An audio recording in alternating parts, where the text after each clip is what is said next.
সরওয়ার হোসেন, একটু আপনার কাছ থেকে শুনতে চাই যে যা হচ্ছে প্রকাশ্যে সেটা তো আমরা দেখছি, এবং আমি মোস্তফা ফিরোজ কিছুটা আলোচনাও করলেন। অনেকের মধ্যে আবার এই প্রশ্ন আছে, সংশয় আছে যে পর্দার অন্তরালেও কিছু হচ্ছে কিনা, কোনো কিছু খুব একটা স্টেবল মনে হচ্ছে না অনেকের কাছে। সো আপনি কি মনে করেন? ধন্যবাদ আপনাকে, ধন্যবাদ সহ-আলোচক আমাদের প্রিয় মানুষ দীপু ভাই এবং সুপ্রিয় দর্শক যারা এই প্রোগ্রাম শুনছেন। দেখুন, সংশয় সবসময় থাকে। আমরা যখন দেখি যে একটা বিপ্লব যখন ঘটে তখন একটা প্রতি বিপ্লবের সম্ভাবনা সবসময় থাকে।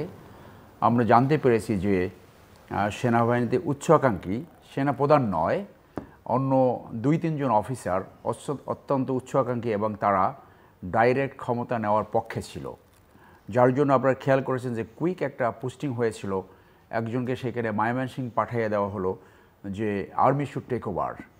সো এইটা ছিল প্রথম অ্যাটেম্প্ট কাউন্টার রেভলিউশন করার, তো সেইটাকে কন্টেইন করেছে।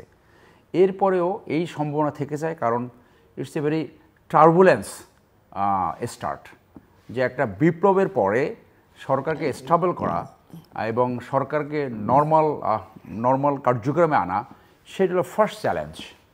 সো এই চ্যালেঞ্জের পরে আমি মনে করি যে একটা সরকার যেহেতু অলরেডি ফাংশনাল হয়েছে, তাদের নেক্সট চ্যালেঞ্জ সশস্ত্র বাহিনীর শৃঙ্খলা নিশ্চিত করা, এবং যারা বিভিন্নভাবে অন্যায় অপরাধ, মানবতাবিরোধী অপরাধ করেছে এবং যারা এই কাউন্টার কু করতে চেয়েছিল তাদেরকে ইমিডিয়েটলি ব্যবস্থা নেওয়া।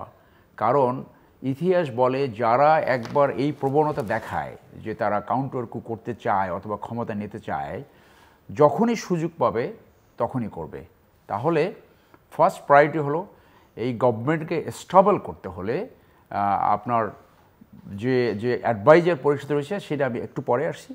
তো সেনাবাহিনীকে সবার আগে শৃঙ্খলা আনতে হবে, এবং আমি মনে করি জেনারেল ওয়াকারুজ্জামান, যার সাথে আমরা একসাথে কোর্স করেছিলাম সেই ব্যাক ইন 88, ওয়েপন ট্রেনিং করেছিলাম, অত্যন্ত প্রফেশনাল, অত্যন্ত দেশপ্রেমিক, এবং তিনি একটি ইতিহাস রচনা করেছেন পৃথিবীর ইতিহাসে, যে একটি বিপ্লবের পরে সুযোগ থাকার পরেও এবং যেখানে অনেক অফিসার তাকে প্রেশার করেছেন, তিনি সেখান থেকে কোনোভাবে কোনো অ্যাটেম্প্ট নেননি যে সেনাবাহিনী ক্ষমতা নেওয়া উচিত, বরং উনি সুন্দরভাবে ইতিহাস রচনা করে এত সুন্দর একটা ট্রানজিশন করেছে, মনে হয় যেন একটি শান্তিপূর্ণ নির্বাচন হয়েছে, এক সরকার থেকে আর এক সরকারে ক্ষমতা ট্রান্সফার হয়েছে।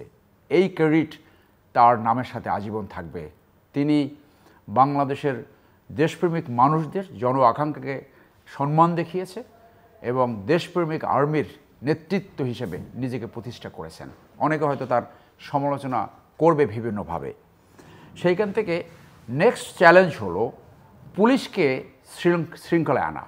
বাংলাদেশ পুলিশ 2009 থেকে যেভাবে ব্যবহৃত হয়েছে, আপনি যদি ইউএসের দেখেন যে ডিসব্যান্ডিং অফ দ্য পুলিশ ফোর্স, দেখবেন যে অনেক স্টেটে, আমেরিকাতে প্রত্যেকটা স্টেট তাদের পুলিশের অ্যাফেয়ার্স নিয়ন্ত্রণ করে, পুরা স্টেটের পুলিশ ডিসব্যান্ড হয়ে গেছে শুধু চাঁদাবাজির জন্য। তো আপনি যদি সেই উদাহরণ নেন, তাহলে Bangladesh police as a whole যদি আপনি ডিসব্যান্ড না করেন, পুলিশকে ক্লিন করার সর্বোচ্চ সময় এটা।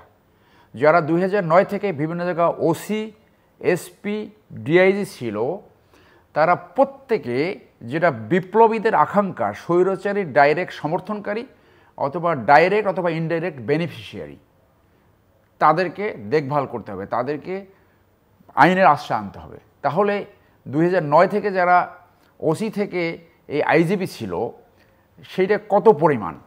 এবং আপনি জানেন যে যমুনা টিভিতে একটা রিপোর্ট বের হয়েছিল যে 300 না 400 পুলিশ এনরোল্ড করা হয়েছে, সেইখানে তাদের কোনো ঠিকানা খুঁজে পাওয়া যায় না। এরপর পতনের পরে আমরা দেখলাম যে এয়ারপোর্টে টারমাকে দৌড়ে অনেকে প্লেনে উঠছে। এইগুলো সব তদন্তে হবে। তবে আপনার যে সুশাসন, ন্যায় বিচারের আকাঙ্ক্ষায় যে গণ উদ্বুত্থান সফল হয়েছে, তাদের যে মেইন অবজেক্টিভস, যে এমন একটি রাজনৈতিক বন্দোবস্ত যেখানে আর কোনো দিন স্বৈরতন্ত্রের সৃষ্টি না হয়, সুশাসন, ন্যায় বিচার, গণতন্ত্র এবং রুল অফ ল, এবং এই লুটেরা ভিত্তিক যে একটা দুর্বৃত্তেই তো রাজনীতি সৃষ্টি হয়েছে। রাজনীতি করলেই চুরি করা যায়, ডাকাতি করা যায়, আঙ্গুল ফুলে কলা গাছ হতে পারে, 2 টাকার মানুষ যে চা খাইতে পারে না হঠাৎ করে সে হেলিকপ্টারে চড়া শুরু করে। এই জায়গাটা নিয়ন্ত্রণ করার জন্য আমাদের যে অন্তর্বর্তীকালীন সরকার, আমি যেটাকে বিপ্লবী সরকার বলি, অন্তর্বর্তীকালীন সরকার সম্বন্ধে অনেকে বলে অন্তর্বর্তী সরকার মানে 3 মাসে এটা নির্বাচন দেবে, এরকম একটা ধারণা আর কি সৃষ্টি হয়েছে। আমি এখানে অনেক জায়গায় বলেছি যে যে বিপ্লব সফল হয় তাদেরই সবচেয়ে বড় ম্যান্ডেট থাকে সংবিধান পুনর্লেখন করার জন্য। যারা সংবিধান মেনে কখনো বিপ্লব হয় না, তাহলে তাদের প্রায়োরিটি জবগুলো কি? একটা প্রায়োরিটি জব হলো যে কনস্টিটিউশনাল রিরাইট করা। আমি মনে করি বাংলাদেশ কনস্টিটিউশন একটা ফল্টি কনস্টিটিউশন। এই কনস্টিটিউশন আপনার স্বৈরাচার সৃষ্টি করে। যে সরকার প্রধান সে অ্যাডমিনিস্ট্রেটিভ হেড, এক্সিকিউটিভ হেড, সে পার্লামেন্টের leader of the opposition and সব কিছুর হেড, অটোমেটিক এটাকে একটা অটোক্রেসি সৃষ্টি করে। সো এই সংবিধান বহাল রেখে আপনি বাংলাদেশে তাদের যে আকাঙ্ক্ষা, বিপ্লব উদ্বুদ্ধনকারী যে আকাঙ্ক্ষা, যে এমন একটি রাজনৈতিক বন্দোবস্ত আর কোনোদিন যাতে স্বৈরাচারের সৃষ্টি না হতে পারে, সেইটা সম্ভব নয় বলে আমি মনে করি। সেইখানে আরও কয়েকটা অত্যন্ত প্রায়োরিটি কাজ আছে। তাদের একটা 9 দফার ভিতরে একটা ছিল লেজুর ভিত্তিক ছাত্র রাজনীতি বন্ধ করা।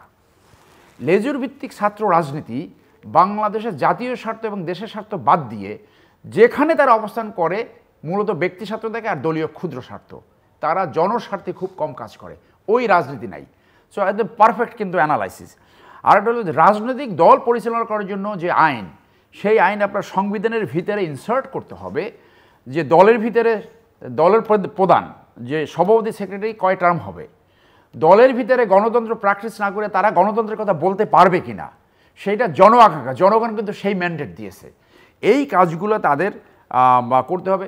পিরিয়ড অফ ইউফেরিয়া যেটা, সেটা তো ডেফিনেটলি যাবে, there will be lot of challenges এবং সেখানে পুশ অ্যান্ড পুল থাকবে। সেইখানে আমি মনে করি যে ছাত্রদের যে এটা করা হয়েছে, অ্যাডভাইজারি কমিটি করা হয়েছে, সেখানে এই ধরনের লোক আনতে হবে। ডেফিনেটলি যারা আনছে most of them are very good, আমি বলবো তাদের track record, unconditional history of integrity যে, এবং সেই ক্ষেত্রে তাদের আপনি জানেন যে আমেরিকাতে বা ভালো দেশে যে কোনো পাবলিক পজিশন একটা লোক আছে, পাবলিক ডিবেটের জন্য একটা স্পেস রাখা হয়, পাবলিক ডিবেট, তার ক্যারেক্টার অ্যান্টিসিডেন্ট মানুষ যাতে প্রকাশ করতে পারে, so that the decision maker can make the decision. তাহলে এখানে যারা আসছে দে আর ফাইন। বাইরে থেকে সমালোচনা কিন্তু অত্যন্ত সহজ, রাষ্ট্র চালানো অ্যান্ড দ্যাট টু এরকম একটা ঝঞ্ঝা বিক্ষিপ্ত সময়, এইখানে তাদের সেই রিকোয়ার্ড অভিজ্ঞতা সামনে টেস্টেড হবে যে তারা সেই আপিল টাস্ক, যে পর্বত সমাজের টাস্ক, সেই টাস্ক অতিক্রম করার জন্য আরও নতুন করে কাদেরকে দায়িত্ব দেওয়া যায় সেইটা এখন হোমওয়ার্ক করা উচিত এবং তাদেরকে ইনক্লুড করা উচিত। যেমন আমি বলি, ছাত্রদেরকে ডাইরেক্ট তাদের এডুকেশন শেষ হয়নি, ছোট করতে হবে, হ্যাঁ ছোট করছি, এডুকেশন শেষে তাদেরকে ন্যায়পালে নিযুক্ত করা যেত। এক্সপার্ট প্রত্যেকটা সেক্টরে 1-2 জন এক্সপার্ট, সেই সাথে 3 জন করে ছাত্র থাকবে, because they have not finish their education, they are emotional. তারা রাষ্ট্রযন্ত্র চালাবার যে এক্সপিরিয়েন্স, যে অ্যাসিড টেস্ট, সেইটা কীভাবে মিট আপ করবে সেইটা আমরা দেখবো। এবং সেই ক্ষেত্রে আমি 1 মিনিটে বলছি যে যারা এখানে আসছে তাদের অনেকে প্রোটোকল পেয়ে হঠাৎ করে যেন লেভিশ লাইফে চলে না যায়, যে প্রোটোকল পাইলে যে তৈলক্ত একটা চেহারা সৃষ্টি হয়। বাস্তবতা মনে করেন এইখানে একটা ট্রাফিক জাম হয়েছে, কেন হয়, দৌড়ে সেখানে যেতে পারে, সেই রকম এবিলিটি থাকা দরকার। সেইখানে তাদের ইমিডিয়েটলি উচিত তাদের সম্পদের হিসাব এবং আর্নিং মেম্বার থাকলে তাদের সম্পদের হিসাব জনগণের সাথে প্রকাশ করবে, এবং প্রতি বছর যে কয় বছর থাকুক সেইখানে তারা বাংলাদেশের চিকিৎসা নিয়ে দেখাবে যে বাংলাদেশের চিকিৎসা ব্যবস্থা এই যে সমস্ত দেশে চিকিৎসা করতে চায় সেই সময় করা সম্ভব। ছেলে মেয়েদের যতদূর সম্ভব বাংলাদেশে তারা লেখাপড়া করায় কি না, ভিআইপি কালচারটাকে রিভিউ করা দরকার।